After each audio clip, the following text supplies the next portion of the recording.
کتنی کتنی محنت کر رہے ہیں یار لوگ روزی کمانے کے لیے, کتنی کتنی محنت کر رہے ہیں. اس لیے جن کو اللہ نے روزگار دیا ہوا ہے جتنا شکر ادا کریں کم ہے. جب نعمت ہوتی ہے شکر نہیں, اسراف نہ کریں, اڑائیں نہیں پیسہ. جب اللہ نے دیا ہوتا ہے کچھ لوگ اڑا رہے ہوتے ہیں یار, پھینک رہے ہوتے ہیں, جب زیرو ہو گئے گئے. کیوں؟ مزاج میں اڑانا تھا. وہاں بھی کیا ہے, مزاج کیا ہے, اڑانا.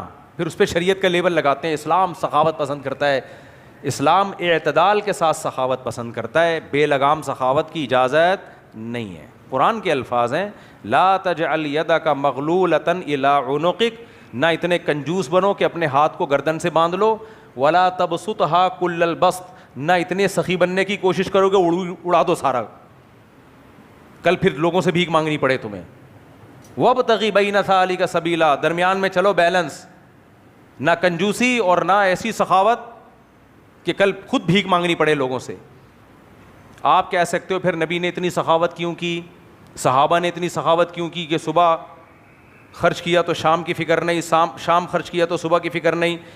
انہوں نے اس لیے کیا ایسا, اور ان کو اس لیے اجازت دی گئی کہ ان کے بارے میں نبی کو معلوم تھا. جیسے حضرت ابو بکر نے سارا مال خرچ کر دیا, اللہ کے نبی کو معلوم تھا کہ جب ان کے گھر میں فاقے پڑیں گے تو یہ پھر بھی کسی سے مانگیں گے نہیں, برداشت کریں گے.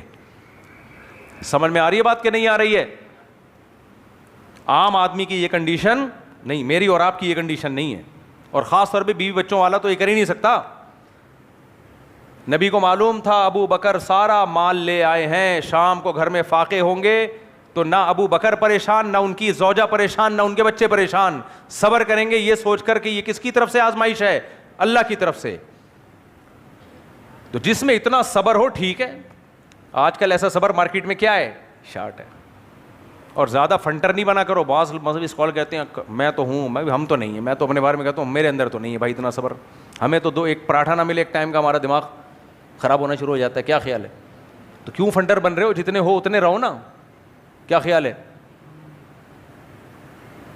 اور شریعت نے اجازت دی ہے. بہت سے صحابہ کا سارا مال نبی نے قبول نہیں کیا, اسی لیے قبول نہیں کیا کہ بھائی کل آزمائش آ سکتی ہے. تو ضرورت, جب ایک چیز لازم نہیں ہے تو کیوں اپنے آپ کو پر آزمائشیں ڈال رہے ہو؟ ہر شخص ابو بکر جیسا تھوڑی ہے رضی اللہ عنہ. آج میں نے بہت سے لوگوں کو دیکھا ہے مزاج میں سخاوت ہے, اڑا رہے ہوتے ہیں, اڑا رہے ہوتے ہیں, اڑا رہے ہوتے ہیں. کل جاب گئی, اب بھیک مانگنا شروع. اس بھیک سے بہتر نہیں تھا کہ کچھ بچا لیتے. وہ سخاوت نہیں ہوتی. وہ دیکھو کچھ لوگ دیکھنے میں لگ رہا ہوتا ہے بڑے سخی ہیں, لیکن اصل میں وہ سخی نہیں ہوتے. ان کی بریکیں فیل ہوتی ہیں, ان سے اپنی خواہشات کنٹرول نہیں ہوتی. جہاں دل کیا خرید لیا, کھا لیا, یہ کر لیا, وہ کر لیا, ان سے اپنی خواہشات پہ کنٹرول نہیں ہو رہا. اس کنٹرولنگ پاور کے فیل ہونے کو وہ سخاوت کا نام دے رہے ہوتے ہیں. سمجھ میں آ رہی ہے کہ نہیں آ رہی؟ تو قرآن نے کہا اعتدال سے رہو, جمع بھی کر.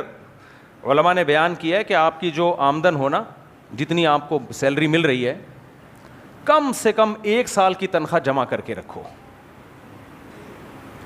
ایک اتنی کہ آج آپ جاب لیس ہو گئے تو 1 سال تک کم از کم آپ سروائیو کر سکو.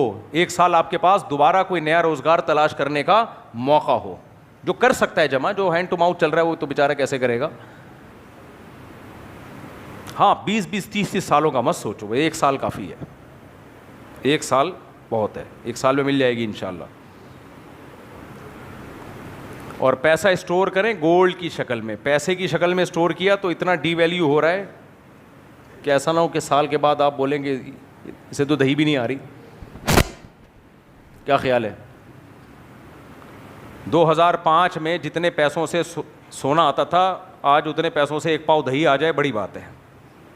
جو پیسہ جس طرح سے نیچے جا رہا ہے نا, الحمدللہ مزید 5 سال رہ گئے تو اور نیچے چلا جائے گا.